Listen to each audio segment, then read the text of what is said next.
Good evening, class. Welcome to our podcast, where today we'll be diving into Charles Yu, Interior Chinatown.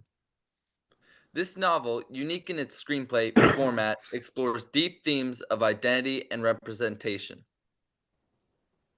When I first heard about Interior Chinatown, I was intrigued. I expected it to touch on themes of identity and representation, Yeah.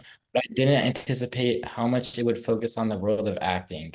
Mhm. I thought it might be about people navigating life in Chinatown, but I didn't realize it would use a screenplay style format and delve deeply into the roles actors play within the entertainment industry. It was a pleasant surprise to see how the book explored these themes in a unique way. My first expectations on Interior Chinatown were it was going to be boring, but it was actually really good, especially the acts where he was not in the show. Yeah, I agree. The book was very interesting and had a lot to it. Let's start by setting the scene with the novel's synopsis and setting. So, the plot revolves around Willis Wu, who is cast as a generic Asian man in a show called Black and White. Throughout the novel, Willis Wu has to navigate through the struggles of being a minority in the United States by the challenges imposed by him. He struggles with his identity and situations around him, and just a lot of different difficulties that he has to face throughout the book. In Interior Chinatown, the setting of Chinatown isn't just a background. It's crucial for understanding the theme of exploring identity. Chinatown shapes how characters see themselves and others. It's a place where they confront stereotypes and societal expectations, figuring out who they are amidst cultural pressures. Chinatown becomes a stage where characters grapple with their identities, showing how where you come from influences who you become. In short, the setting of Chinatown is essential to the story's message about identity. Yeah, I agree. I agree too. This setting frames our characters' journeys, which are key to understanding the novel. Yeah. I mean, your main protagonist is Willis Wu, and he's not your typical protagonist for sure. He's like your everyday man, Asian American actor struggling to find his identity in just a world that's completely dominated by stereotypes. We first meet him, he's in the throes of typecasting, and he's just like super confined to roles that are like background oriental male, and always had the dream to become kung fu guy. He really develops, and his development's really marked when he becomes aware of how stereotypes have really shaped his life. He starts challenging not only the roles that he's given, but like how like society is gonna like dictate these roles. It's very he's very it's a very powerful moment in the novel, and we just see Willis like take control of his role and really just change his narrative in the whole book. Right. Yeah. For me, Sifu was an old man who was a key character and the father of Willis Wu. He was the kung fu master at one time, but after a while he becomes so old and was no longer had his kung fu skills and started having to do a lower paying job and a lower status job. And then this was the guy that Willis looked up to that once was a master and had now become something less, and it just really changed Willis and it changed Sifu because he was no longer able to be the guy that Willis looked up to and wanted to be more like. And older brother. Older brother is the perfect stereotype of the Asian man. He follows traditional values, works hard, and sacrifices his own dreams for his family. He represents the idea of the model minority, where Asian men are expected to succeed academically and professionally while suppressing their individuality. Older brother's character shows the pressure of conforming to societal expectations and adds depth to the story's exploration of identity and representation. The characters are intricately tied to Yu's unique narrative structure and style. Yeah. The screenplay format used in Interior Chinatown works as a powerful storytelling tool that molds the narrative, shapes character portrayal, and assists the thematic exploration. Yeah. Especially like, it really challenged me as a reader to figure out like whether it was like in a scene or real life. There was a lot of times in the book where like it would be switching back and forth, and that just it was a little bit difficult for me at the time. And until like the end, you really start realizing like what's real life and what's not. But but yeah, there was like a couple times where it was right a lot. It was like the real life was aligned on the right of the book, which was pretty good. That helped a lot. But yeah, I mean, the way the structure of the book was interesting to say the least. I mean, it definitely was different from any book I've ever read before.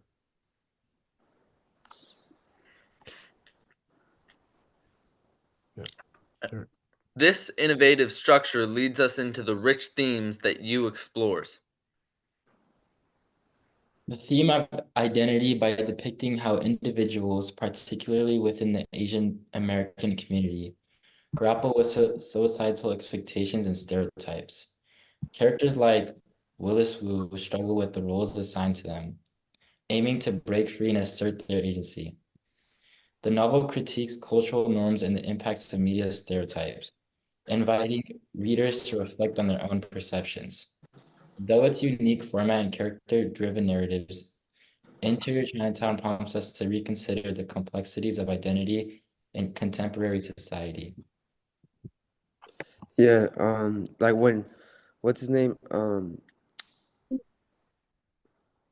Turner Green, like talks about inferiority. It refers to a feeling or perception of being lower in status, which is like when they're in Chinatown, like Willis, like he felt less when he was the generic Asian man. Yeah. I mean, you also uses quotes like at the beginning of each act to like emphasize like all these themes that he puts in the book.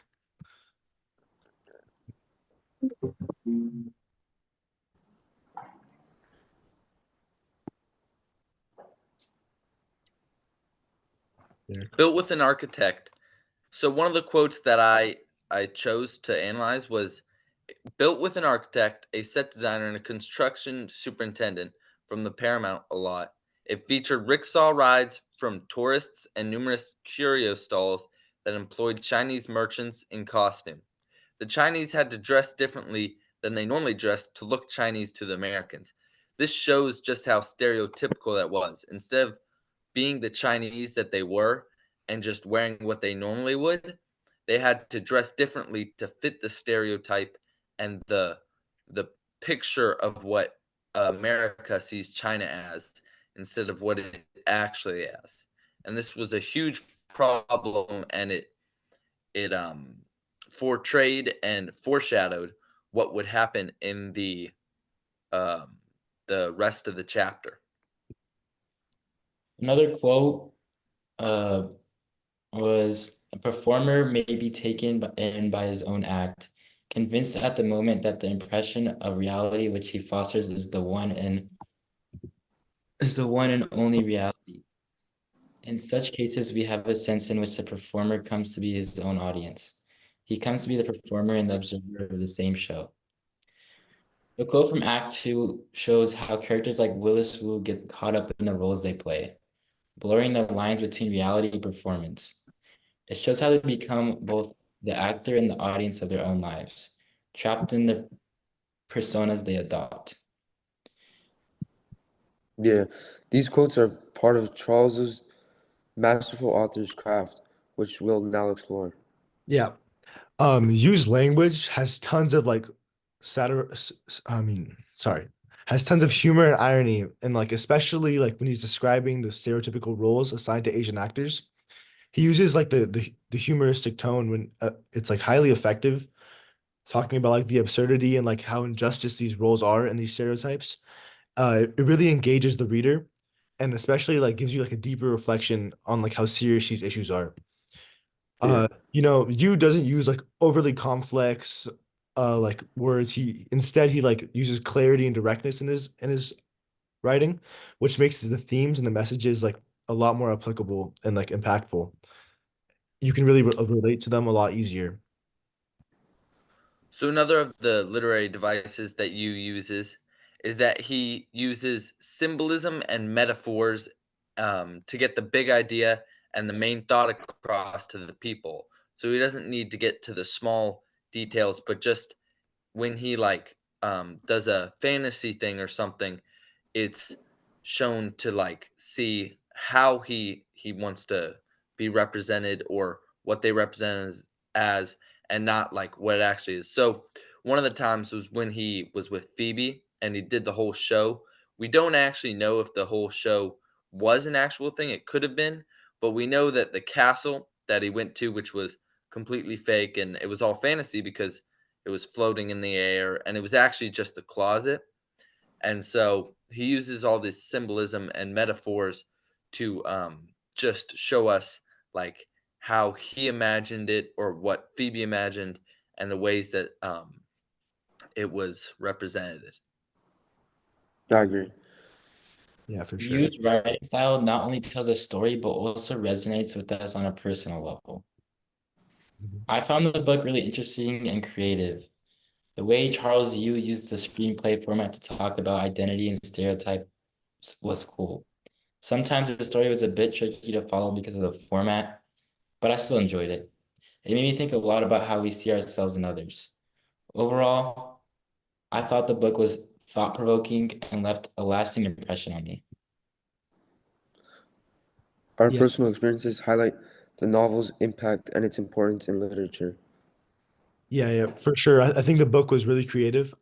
In the second person especially, I think that was a key factor of the book that just changed a lot for me.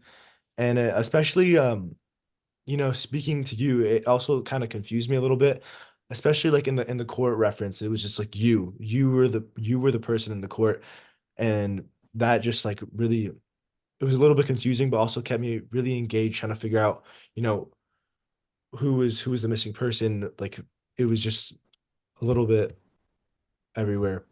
And then like critics like about this book, they really like criticize Yu's choice to write this novel in the screenplay format that it is in.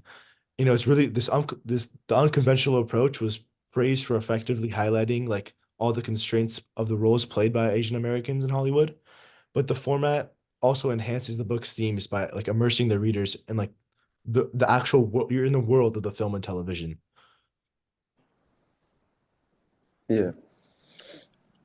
Yeah, I totally agree. So another recommendation for if you like this book or you might read it and then you want to read another book is it's also by Charles Yu and it's called How to Live Safely in a Science Fictional Universe.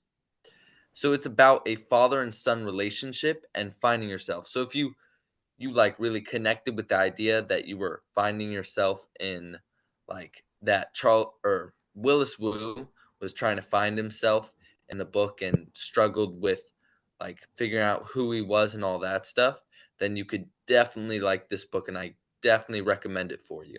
Yeah, for sure. So, As we reach the end of our discussion, let's bring together our key takeaways. Our exploration of interior Chinatown emphasizes its importance in literature as it challenges traditional storytelling standards while sparking deep reflections on themes of identity and representation. Yeah. I think Charles, you did a great job. You know, the book was supposed to highlight the stereotypes of Asian Americans in like the acting industry. And I think it's exactly what it did. Wouldn't you guys agree?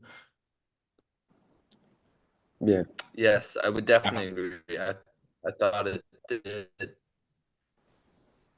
It started out straight away with the book. It was like one, two, three, four, five. This is where you can reach, and it was just like it literally set up like a ladder of like you have to climb the ladder and you can get stuck. And especially talked about like he reached like a point where he was just like stuck in that place, and then you have to break through of like the societal norms and stereotypes he was put in. And I think that this book really inspired me that even though there's like stereotypes placed upon you, and no matter what like society puts on you, you can always break through and do something like no one's ever done before.